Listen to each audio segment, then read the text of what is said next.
राज्यात आज काय घडलं पाहूयात फक्त 90 सेकंदात। मी शिवसेनेचा धनुष्यबाण हाती घेतोय, बच्चू कडूंचं ठरलं एकनाथ शिंदेंच्या उपस्थितीमध्ये पक्षप्रवेश।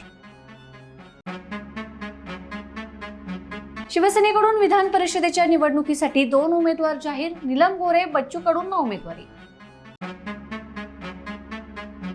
विधान परिषदेच्या निवडणुकीतून काँग्रेसची माघार, अंबादास दानवेंना पाठिंबा, उद्धव ठाकरेंनी काँग्रेसची ती अट मान्य केली। एकनाथ शिंदेंकडून विधान परिषदेची निवडणूक बिनविरोध होत असल्याबद्दल सर्व पक्षांचं स्वागत, उद्धव ठाकरेंना टोला मारत म्हणाले, लढायची वेळ येते तेव्हा कुणाला तरी पुढे करतात, तुम लढो हम कपडा संभालते है।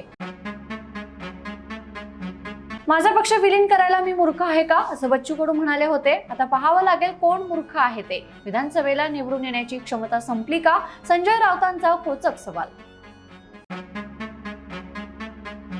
कुणीही संभ्रमात राहू नये, महाराष्ट्रात व्यवसाय करायचा असेल तर मराठी भाषा आलीच पाहिजे, मराठी अनिवार्य वरून प्रताप सरनाईक ठाम।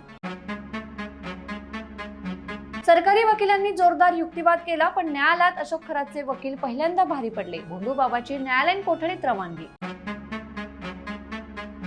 राष्ट्रवादीचाही विधान परिषदेसाठी उमेदवार ठरला, माजी आमदार जिशान सिद्दीकी यांना दिली संधी।